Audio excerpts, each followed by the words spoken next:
Okay, now we're going to go into Genesis and identify the lost tribes or sheep of Israel. Who are they?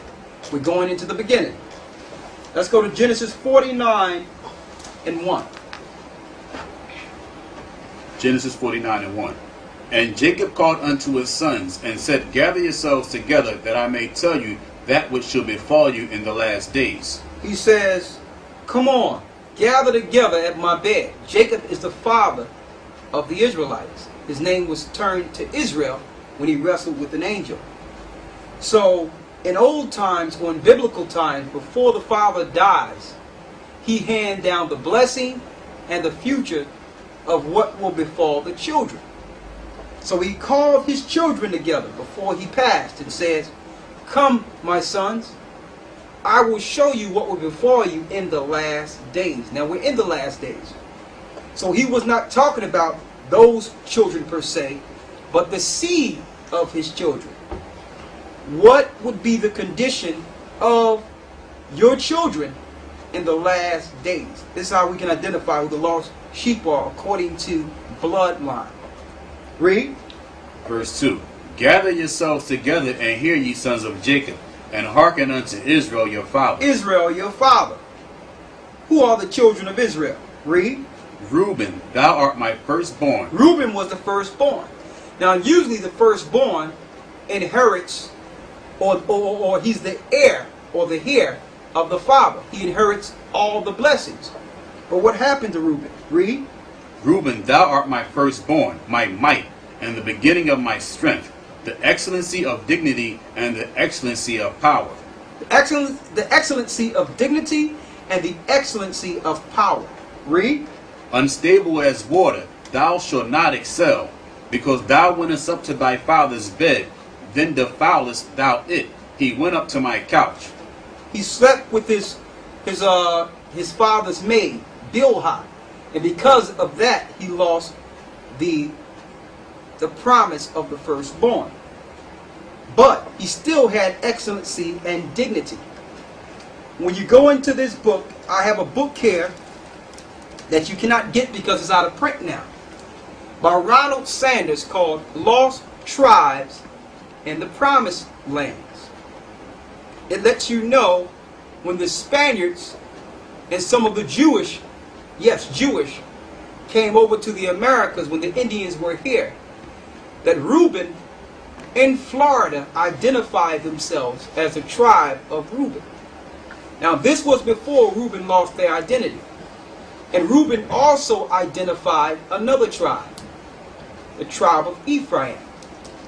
I'm going to read a passage out of here, the lost tribes in the promised land. And this guy, Ronald Sanders, he actually went into the study trying to debunk the fact that the Indians here in the Americas, he was trying to debunk the fact that they are Israel. He tried to prove that they weren't Israelites. And through his research, going into their camp, grave grounds, going into the history, he found out the contrary. All right? And he took historical documents to put together this book. There's a passage when Montesinos came over here to the Americas, and I'm going to read it. It says, those Indians, he told himself, they are Hebrews. Pondering this thought incredulously, and yet with growing conviction, he resolved that if he ever was released, he would seek out the Indian Francisco and try to learn the truth. So Montesinos was arrested, and he found out that, listen, these guys may be the Israelites. So when I get loose, I'm going to figure this story out. So he came over here. It says Montesinos' story unclear as to the circumstances of his incarceration is equally unclear as to those of his release. But released he was, and he immediately went to Francisco. Now Francisco was an Indian, revealing himself as a Jew. Montesinos proclaimed his conviction that Francisco's hidden people were of the same race as he. Would Francisco lead him to them? The two men were soon back in the rugged mountains in which Francisco had made his initial revelation, marching relentlessly for a week before they finally came to a halt. It was a Saturday. That's the Sabbath. Montesinos makes a point of telling us. And they had come to a river larger than the Duero. And there are echoes of the Sabbatean and all of this. Here, Francisco announced, is where your brothers will be seen. Waving a banner high in the air, the Indian guide soon was greeted by a puff of smoke. The smoke signals that the Indians use here. Far beyond the other banks of the river, a response of his signal. The two men waited. Eventually, a canoe appeared, bearing 3 men and a woman, all of them Indians, to the place where Francisco and Montesinos were standing at the water's edge. So they communicated a signal to say, come on down. The Indians got in the canoe and made themselves known. The woman got off and spoke to Francisco in the Indian tongue that Montesinos could not understand, although he could perceive that he was being identified in the conversation. She then turned to her mate companions to explain the situation.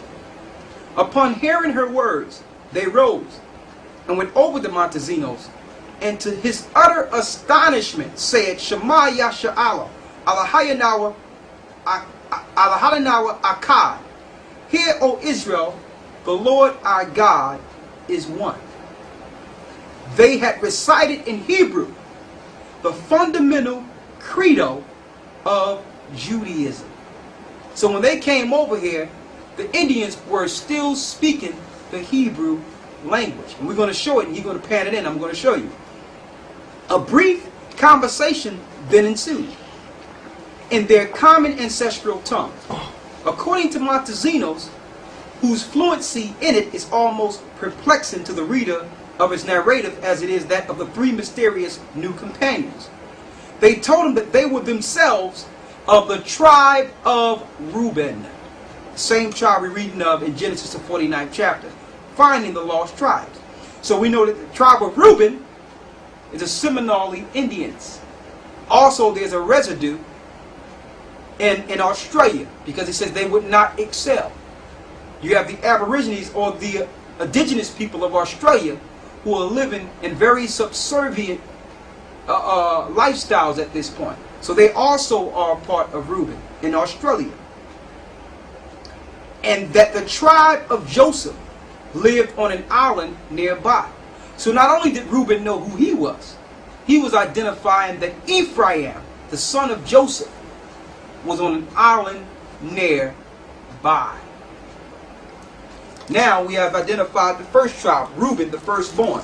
Seminole Indians and the Indian tribes, or the Aborigines of Australia. Let's go back to Genesis 49 and read the 3rd and 4th verse again. Reuben, thou art my firstborn, my might and the beginning of my strength, the excellency of dignity and the excellency of power, unstable as water. And it says the excellency of my power. They are the only Indian tribes that didn't make a peace treaty with the Europeans that came over here, because they had too much dignity to sign a peace treaty. And mind you, every peace treaty the Indians signed anyway was broken. So they had enough dignity to say, listen, I'm not signing no peace treaty. They're unstable as water. Read on. Thou shalt not excel, because thou wentest up to thy father's bed. So Reuben would never come to